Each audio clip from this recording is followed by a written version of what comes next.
Welcome to Daughter and Dad Podcast, episode 15, Swarm Season.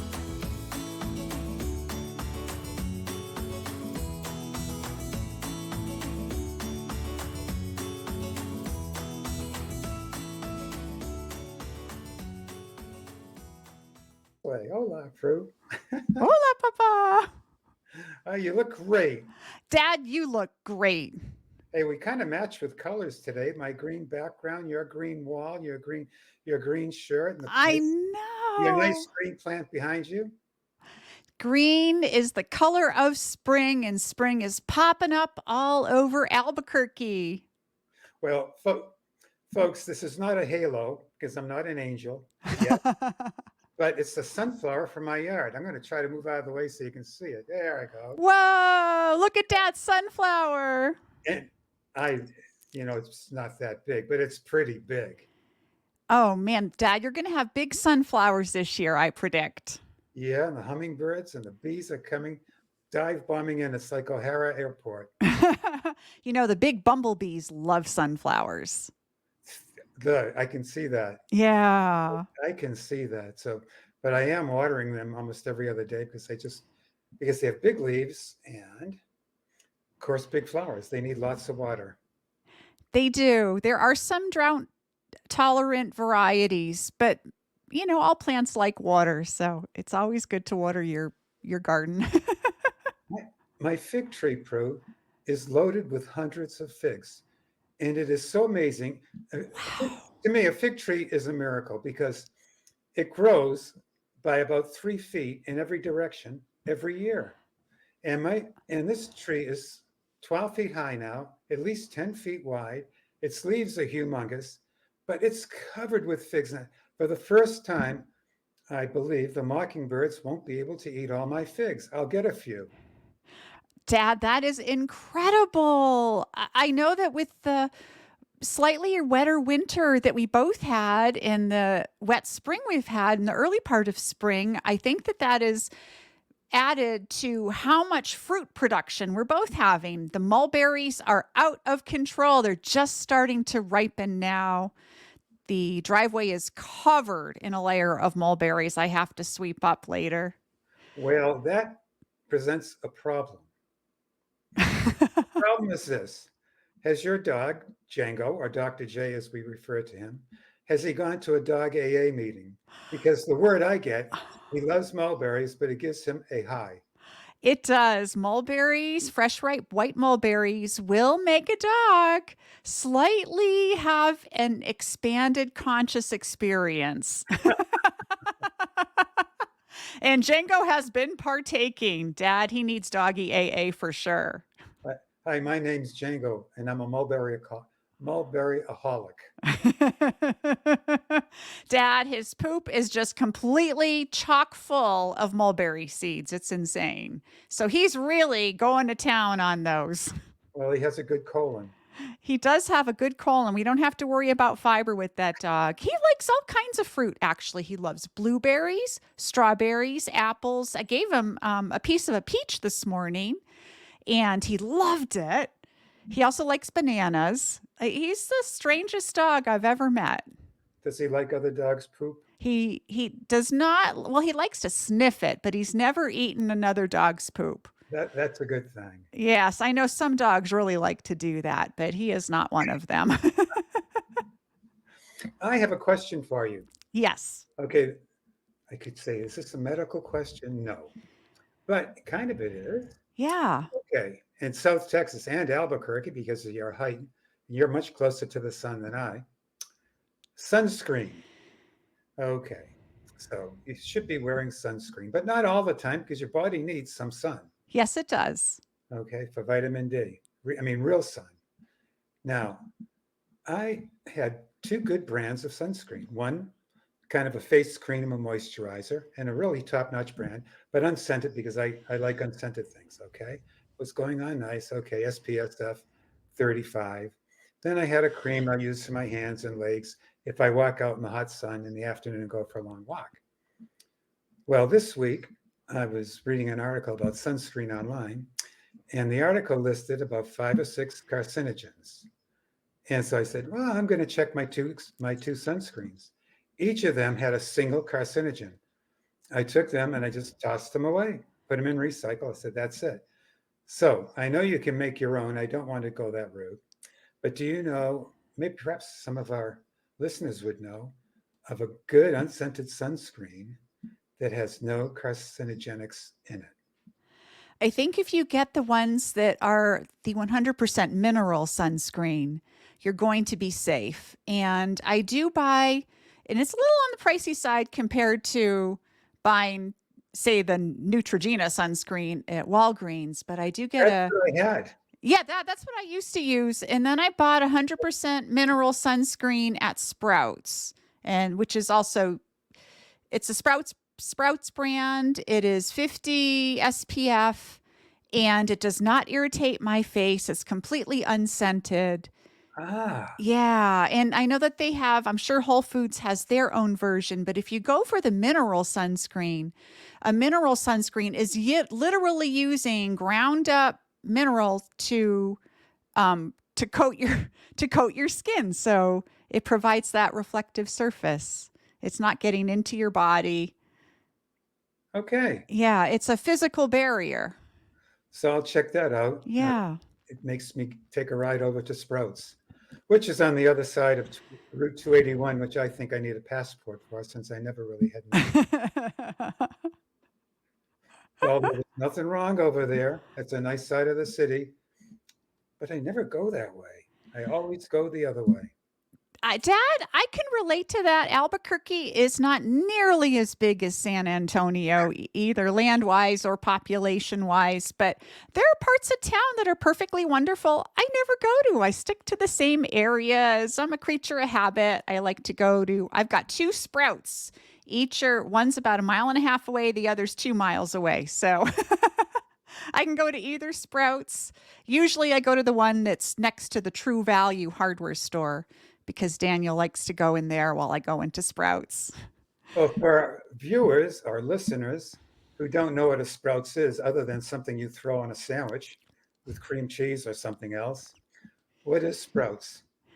It is my favorite all natural grocery store. They have amazing produce and it's always much less expensive than the chain grocery stores and much better quality than Walmart. It's kind of like a light version and less expensive version of Whole Foods. They have all of your whole grains, they have frozen foods, frozen seafoods, and the vegan meat type products. They have pickles and sauerkraut and all your boxed all natural cereals. And they also have skin products, makeup, shampoos. They've got everything that you can imagine a grocery store has, but it's all natural versions of everything. I always get my yogurts there, our almond milk there, all of our um, chicken because it's all antibiotic free and free range, things like that. Well, your garden in the photo you sent me looked like, I'll call it a healthy garden, but I want to call it more than that. I want to call it a sacred space because it looks so beautiful and just ready to, where you could just sit down and look at it and say, yeah, thank you for this. I love my garden and it is very wild garden. This year I decided to be even less cultivated than usual and I Oh, took I took warning, several. warning, warning. Yeah, definitely. I took several handfuls of seeds of a variety of different kinds of vegetable and herb seeds, and I just threw them across the whole garden, just threw them into everything. And we've got beans coming out here and basil coming out there, and it's just all mix and match and colorful, and it's becoming beautiful. We do have a little watermelon patch and a corn patch, and those are a little slow going because we just stopped having freezing nights just a few weeks ago. So it's starting to pick up. What's the difference in temperature between first thing in the morning, say 5 o'clock, 5:30, and 4 o'clock in the afternoon because of your elevation? Yeah, this morning when I got up, it was about 52 degrees, and it's going to be a high of 84 today. So there's a big spread. And that's kind of a small spread. We can have up to 60-degree spread here. So you have to kind of plan your wardrobe, wear a lot of layers so you can take off clothes as the day progresses and Oh, make sure you have layers to put on yeah, exactly. Both ways, right? both ways. We're into summertime now. This weekend we're going to be over 100. Oh my gosh, Dad, it's only going to be in the 80s here. We have not hit those heights yet. Ah, they're coming. I don't know if they'll come your way, but now we're locked in. It's going to be summer until October. Yeah, you're going to have to bring a sweater when you come to visit in a couple weeks, Dad. The cool Geez, evenings here. are you serious? Well, the evenings are going to be kind of cool if we go sit out on the back patio and or Okay. in the back of the yard and watch the bees. Well, speaking of back patio, I hear there was some construction going on. There is construction going on our back patio. This house we have been renovating ever since we bought it over 10 years ago. It's a long, slow process, but we are now working on the back patio, and the back patio is quite large, and the roof of it was sagging by a few inches. Just poor construction on the part of whoever created it in the first place. And so we had to jack up the roof.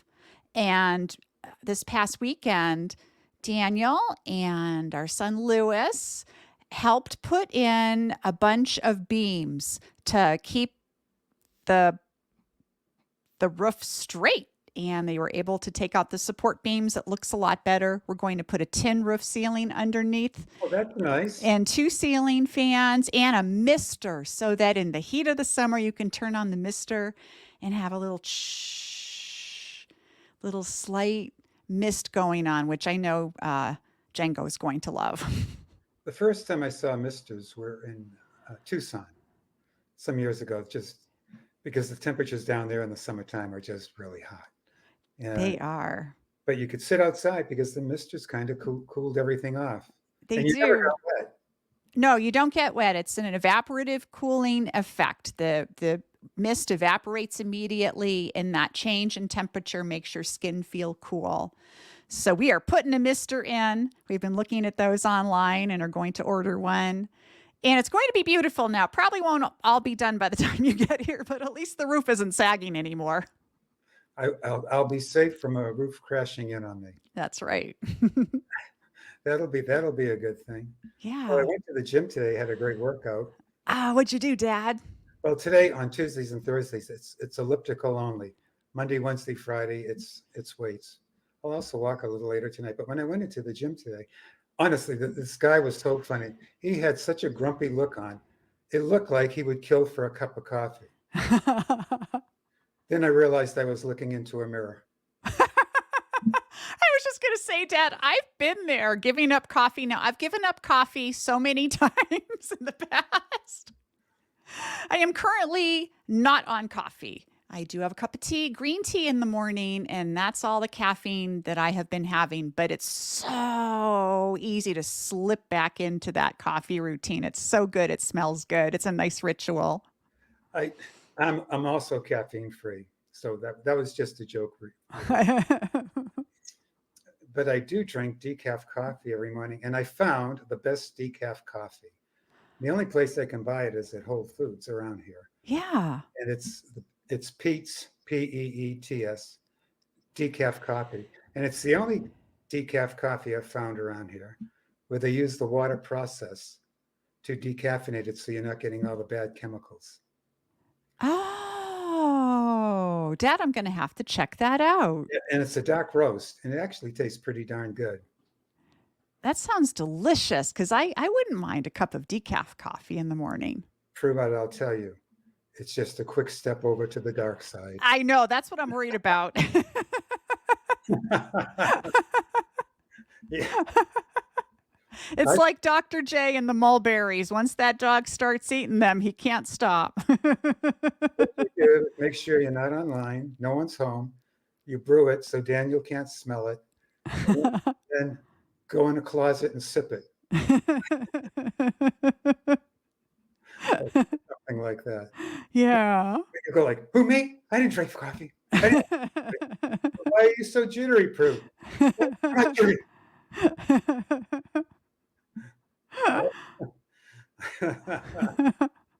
Oh, well, Prue, let's see. I had a couple of things here to mention. I saw, let's see what I had here. Phone tip, summer. Well, hey, I've got something. It is honeybee swarm That season. was next on my list to say it to you. There you go, swarm season. Ladies and gents out there, What is a swarm? a That swarm, sounds scary. It's out of science fiction. it does sound scary, and swarms can look scary and maybe feel scary to someone, but they're not scary at all. A honeybee swarm is how a bee colony reproduces. What happens is in the spring, when the flowers come out Oh, and there's, may I interrupt, Prue? yes. Should we, since you said reproduces, should we advise our audiences that they should be 18 years or older? Cover your children's ears for this, ladies and gentlemen.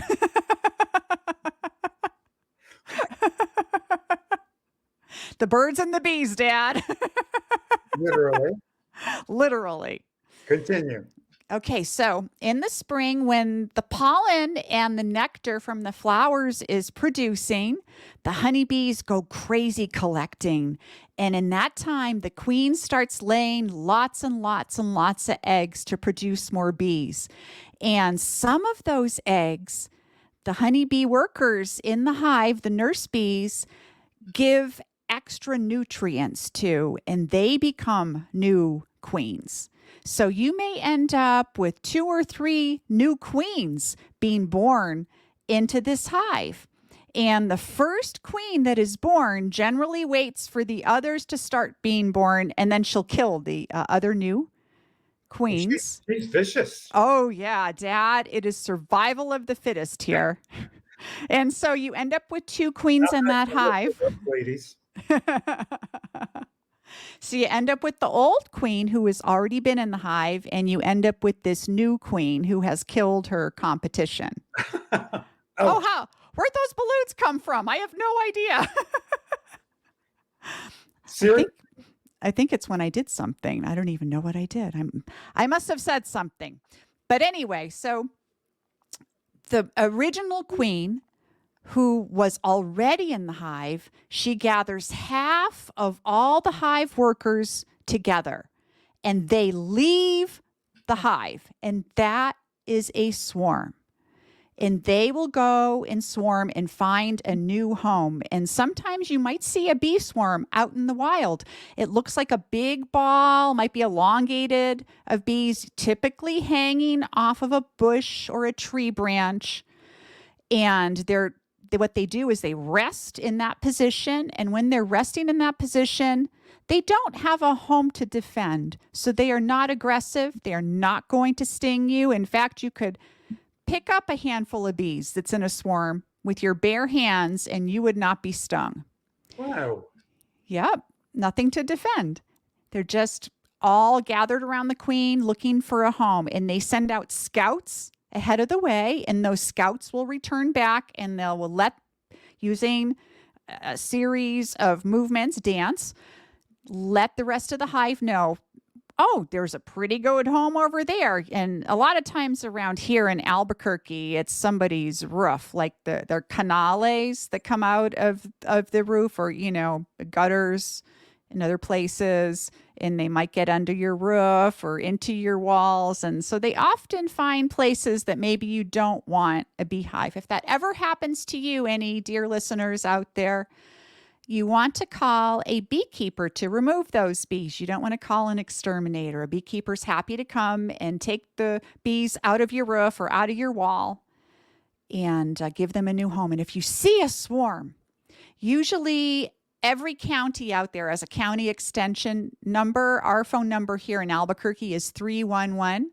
And so if you see a beehive here in Albuquerque, a bee swarm hanging off a bush, call 311 and the operator will put you in touch with a beekeeper who will rush out and collect that swarm and give them a nice beehive home. And this past week, I collected 5 swarms, 5. Oh. And I have I gave one away, And another one I combined with a hive I was having that was having trouble with the queen, and then the others I've kept, and I have an extra. So now I've got 4 beehives going in the backyard right now, but I really only want 3 because of the limited amount of space in my little city backyard.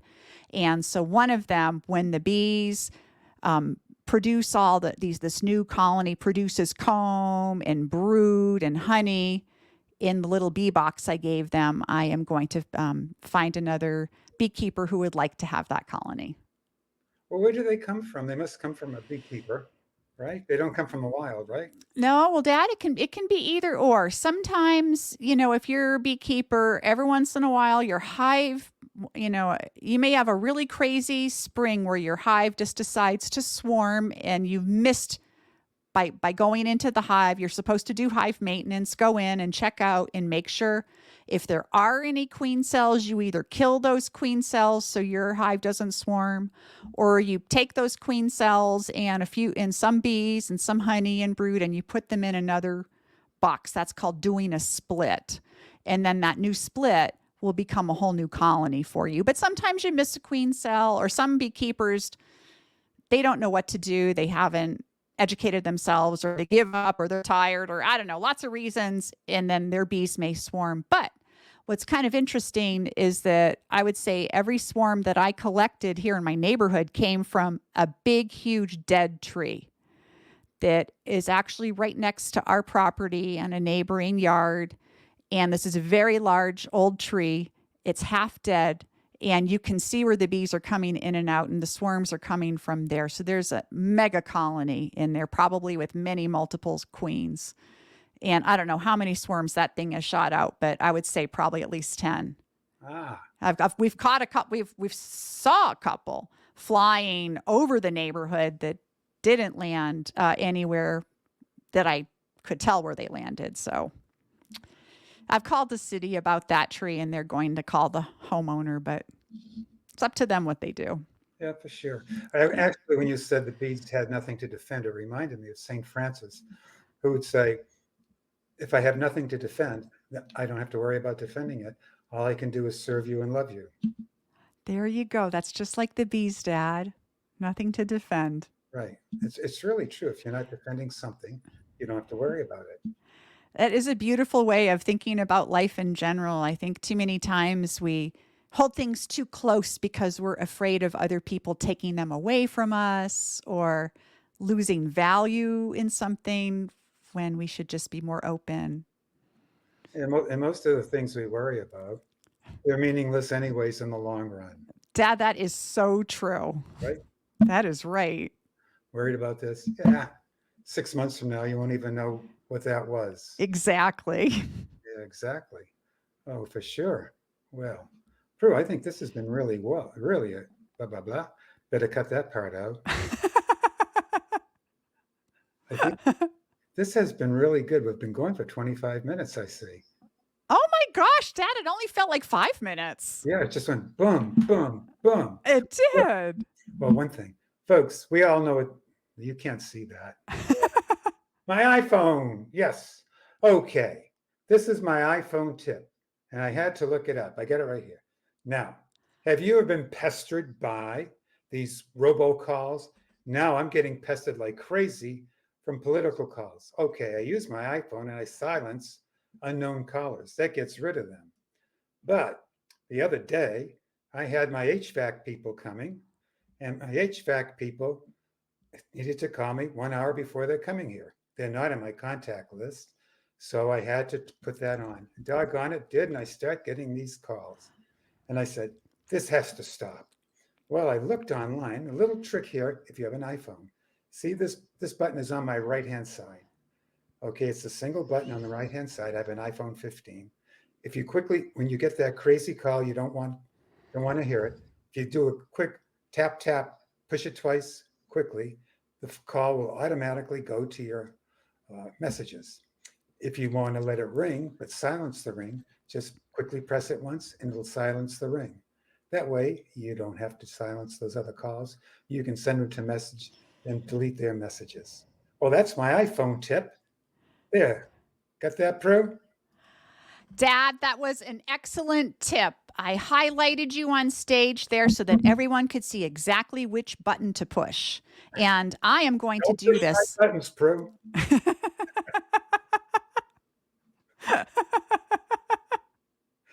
I'm always pushing buttons, Dad. Yeah, for sure. Huh. Well, do you have some questions for our I viewers? do. Have you ever seen a honeybee swarm? Ah, that's a good one. Now I'll use a honeybee question. What products do you use that have products produced by honeybees?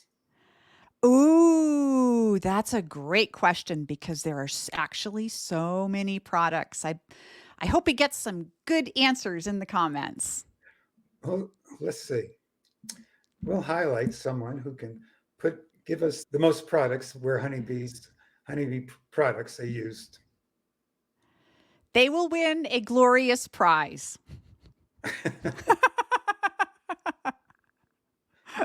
It might be a pat on the head. Our sincere congratulations. That's right. They get a shout out on our next episode. Wow, what more could you want than a shout out from daughter and dad? That's right. Hooray. You know you've made it when you've got a shout out from daughter and dad.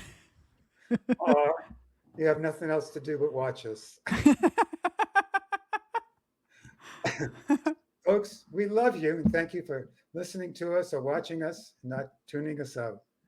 We love you very much. Thanks for tuning in.